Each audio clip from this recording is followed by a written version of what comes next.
Teşekkür ediyoruz. Tüm protokolümüzü Vekil Başkan sağ olun. Sayın Başkanım. Başkanım. Kıymetli kaymakamım, değerli başkanım, değerli çalışma arkadaşlarım, değerli oda başkanlarım, birlik başkanlarım, sevgili eli nasırlı ve gönlü yüreği geniş sevgili alın teriyle, akıl teriyle toprağı işleyen kıymetli çiftçi abilerim, kıymetli muhtarlarım, değerli kardeşlerim, bugün aranızda olmaktan, bugün Yavuz elinde olmaktan, adı bir o kadar kıymetli olan bu ilçemizde olmaktan duyduğum mutluluğu ifade ediyorum.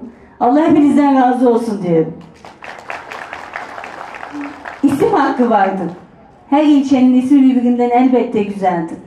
Ama ismin yanındaki verdiği sorumluluk bizim için çok önemlidir. Yavuz Sultan Selim'den ismini alan Yavuzeli hakikaten bir medeniyetin, bir tarihin, bizim için kardeşliğin, bizim için 16 yıldan beri yol arkadaşlığımızın, arkamızı döndüğümüz zaman sürekli yanımızda olan kardeşlerimizin adıdır.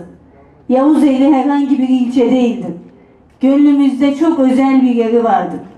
Bugün Şıko Başkan'la başladığımız, bugün Mehmet Ali Başkan'ımla devam ettiğimiz ve bu yaptığımız çalışmada Sayın Cumhurbaşkanımızla yola çıkarken bir şey söyledik.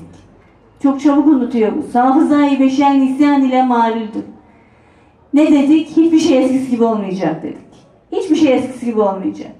İşçiyi çiftçiden, işvereni işçiden, toprağı sanayiden, yani bu şehre, bu ülkeye alın teriyle, emeğiyle katma değer üreten herkes bizim başımızın tacıdır, bizim canımız, ciğerimizdir dedik.